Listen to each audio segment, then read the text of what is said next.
Masih ingat lagu Olaf si boneka salju di Frozen? It goes something like, the hot and cold are both so intense. Put them together, it just makes sense. Ya, perbedaan menyatukan. Opposites attract.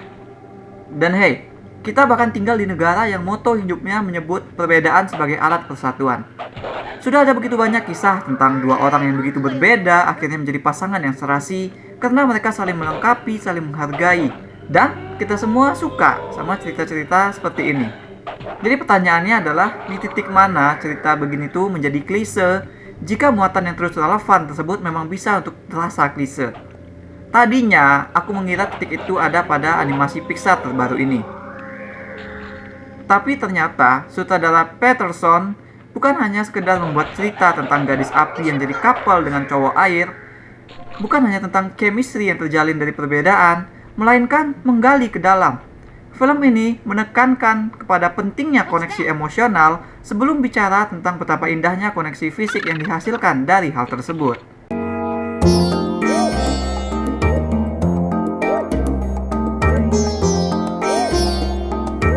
Biasanya yang bersikap dingin itu digambarkan sebagai es. Uniknya di sini, Son membuat bahwa yang panas ternyata juga bisa jadi dingin gitu. Si cewek api bernama Ember, yang dalam cerita Elemental inilah yang merasa kesulitan untuk connect dengan orang-orang di Element City tempatnya tinggal. Ember yang sudah berniat untuk kelak menggantikan posisi ayahnya sebagai pemilik toko keluarga, tapi dia kesulitan untuk melayani berbagai macam permintaan customer. Ember tuh suka meledak marah kalau customernya rese minta apa-apa gitu. Like, literally, dia mengobarkan api sampai-sampai suatu ketika dia ini membuat pipa-pipa air di basement toko dan rumah mereka bocor. Masalah tersebut menyedot Wade, si cowok air yang actually adalah tukang ngecek kelayakan bangunan di kota ceritanya. Nah, pertemuan mereka berujung pada Ember harus berjuang mendapatkan izin toko. Dan untuk itu Ember harus bisa meyakinkan petugas kota. Nah, Wade yang memang punya sikap gampang tersentuh inilah yang nanti berusaha membantu Ember untuk melakukan hal tersebut. Notice gimana cerita terus menekankan kepada soal membangun koneksi dengan orang. Mulai dari menjaga toko hingga berusaha meyakinkan Gale, si awan pemimpin petugas kota, masalah yang ditemui Ember adalah karena dia nggak bisa menyentuh orang-orang lewat emosi gitu. Orang-orang itu jadi nggak relate dengan cerita si Ember karena dia nggak bisa untuk menyentuh hati mereka. Jadi orang-orang itu jadi nggak peduli sama masalahnya si Ember. Nah, ini beda sama Wade yang bahkan bisa membuat penonton satu stadion olahraga melakukan ombak bareng. Sekilas Wade memang tampak sebagai humor relief doang karena dia mudah banget nangis, jadi lucu gitu. Tapi karakter ini tuh pendukung yang sangat tepat bagi journey personalnya Ember. Wade bakal ngajarin Ember gimana membuka diri untuk berani menjadi vulnerable di depan orang lain.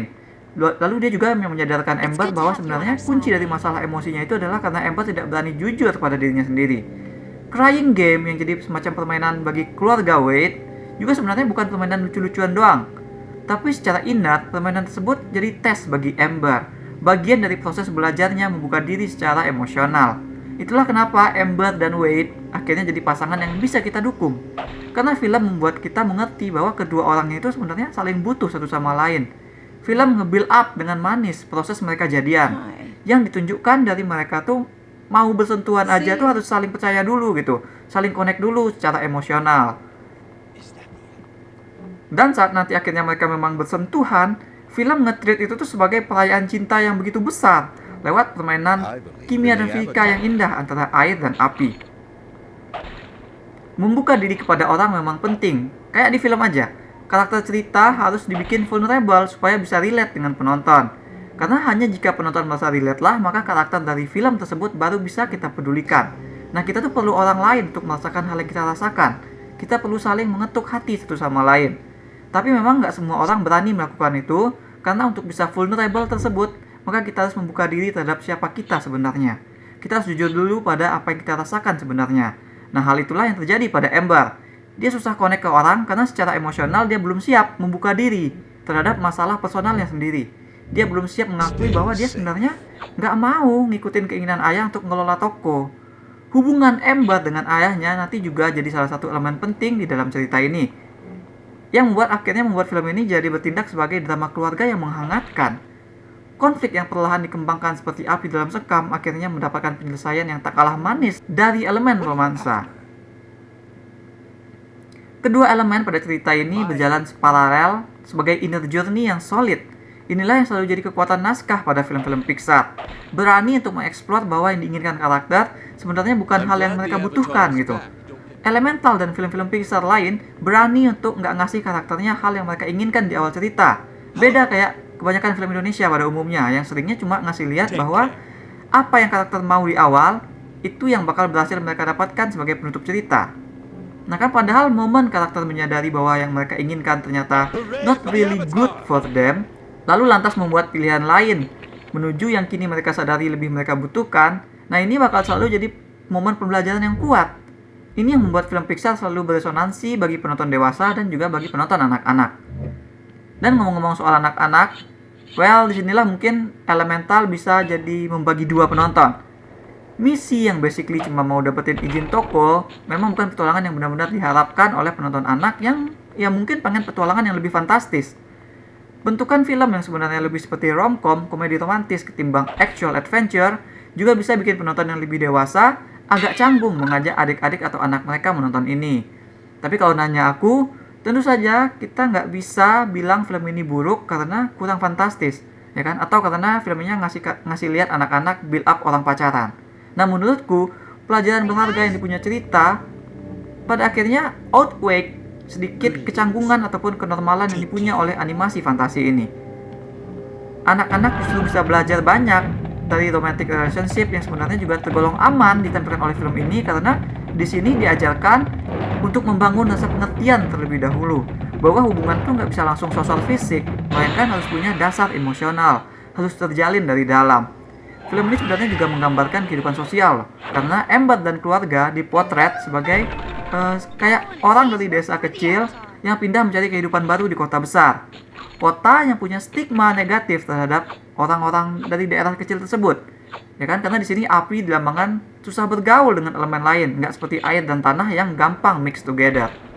Nah, sehingga keadaan keluarga Amber yang membangun sendiri tempat tinggal mereka, yang tinggal berkomunitas di pinggiran kota, nggak benar-benar merasa cocok dengan penduduk lain, dapat jadi pelajaran sosial yang berharga tentang saling menghargai.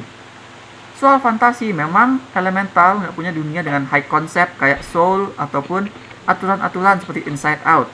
Tapi bukan berarti film ini lack of creativity, kan? Bukan berarti animasinya jadi datar-datar saja. Karena sebaliknya, Elemental membawa fantasi itu ke ranah yang lebih grounded sebenarnya, supaya bisa lebih mudah dipahami oleh penonton anak-anak. Para penduduk dan kota elemen itu sendiri memang didesain untuk bertindak layaknya unsur alam beneran. Unsur yang seperti dipelajari oleh anak-anak dalam pelajaran ilmu alam di sekolah. Gimana api berinteraksi dengan mineral, gimana air bisa menciptakan pelangi, gimana cahaya bisa diteruskan oleh air, gimana api ternyata bisa digunakan untuk membuat kaca, ya kan? Dan bukan hanya hal-hal dari yang dilihat, tapi juga beberapa dialog film ini memuat banyak candaan yang diambil dari gimana elemen-elemen alam itu bekerja. Gimana awan hanya ikut kemana angin bertiup misalnya. Ataupun gimana air diceritakan seolah pengen tahu apapun, padahal maksudnya adalah soal air yang selalu mengisi tempat atau bejananya. Nah, desain visual karakter juga dimainkan untuk menambah kepada karakterisasi mereka. Misalnya kayak si Amber, itu badan apinya tuh actively semakin bergejolak sesuai dengan emosi yang ia tahan. Ya kan? Jadi ya aku pikir penonton gak bakal kehabisan hal untuk dikagumi dari dunia kreatif film ini. Karena fantasinya dari ilmu beneran begitu well crafted sehingga membentuk jadi dunia yang dihidupi karakter-karakter ajaib yang pesonanya kuat semua sebenarnya. Better jika kita masuk ke film ini fully realize kalau ceritanya bukan exactly dari sebuah petualangan fantastis. Karena memang film ini lebih seperti romcom dan drama keluarga dengan karakter-karakter unik. Memang tak jadi terlalu fantastis dengan konsep dunia dan petualangannya, tapi film ini ngechecklist semua kriteria sebuah film yang bagus dan benar tanpa ada celah yang kentara. Naskah yang solid dan development yang kuat membuatnya jadi tontonan yang berbobot. Bener deh, aku tak menemukan pilihan yang salah dari film ini. Bahkan flashback yang mereka lakukan di beberapa adegan tidak menghambat tempo dan punya alasan yang kuat untuk dilakukan demi menjaga cerita tetap berjalan dari sudut pandang Amber. Sekilas memang terlihat biasa semuanya, tapi keunikan justru datang dari gimana film ini mengolah bahasan yang sudah sering lewat sudut fokus yang rada berbeda.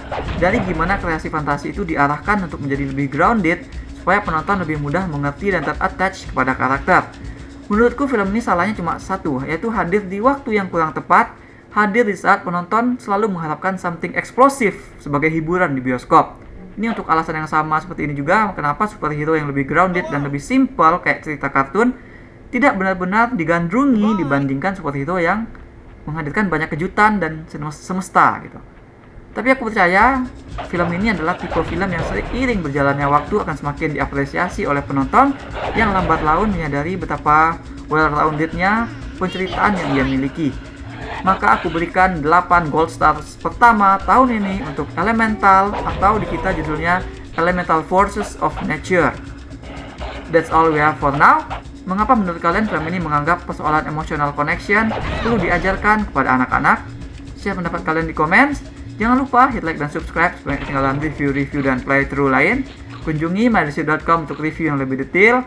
Atau kalian bisa kunjungi store mydorsit di chiptoloka.com. Ada banyak kaos dan pernak-pernik custom yang unik, mulai dari film, musik, game, hingga wrestling. Thanks for watching. Remember, in life, there are winners and there are losers.